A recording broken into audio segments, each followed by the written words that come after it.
Ever since I was maybe 5 years old, I'd kind of had this dream or this idea about being a missionary, maybe being a priest. So I was actually looking for that even at the end of high school. There was a priest who came to our parish and told a story about the rats in Haiti.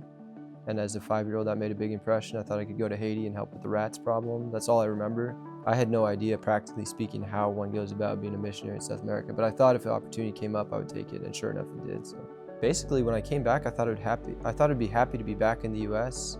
I thought I'd be happy to be back in California, Santa Paula, everything. Actually, I was very disillusioned and disappointed. It was actually a really hard time coming back. And people talked about like reverse culture shock and different things.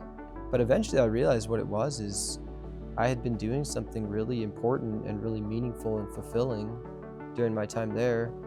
And then I came back and I tried to just get a job and buy a phone and go to Dodger games, and like it was very underwhelming.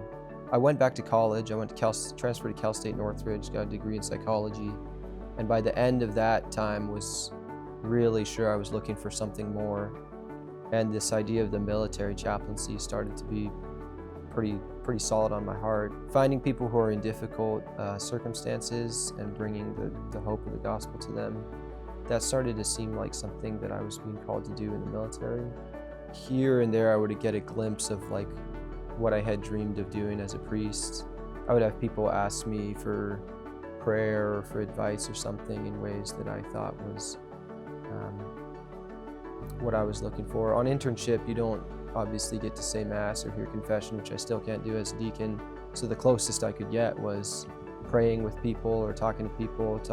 Like I said, looking for people who are in a lot of trouble and trying to bring some hope to their life. That didn't happen very much, but now it seems like as a deacon that starts to come through a lot more, and that's been really powerful for me to see confirmed that like what I was looking for really is what it's going to be like, what it's already like as a deacon. So I think a lot of people they don't know that they need God.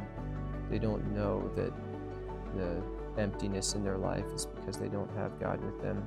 And to me, that is kind of the hardest thing to address, because once somebody knows, then I can speak to that. A life that is not given for others or for God is kind of a sad, underwhelming thing. I think that's what I experienced for those couple years between coming back from Peru and going to St. John's. Giving away your life is definitely the best decision you can make. That's my experience. All I want is to serve.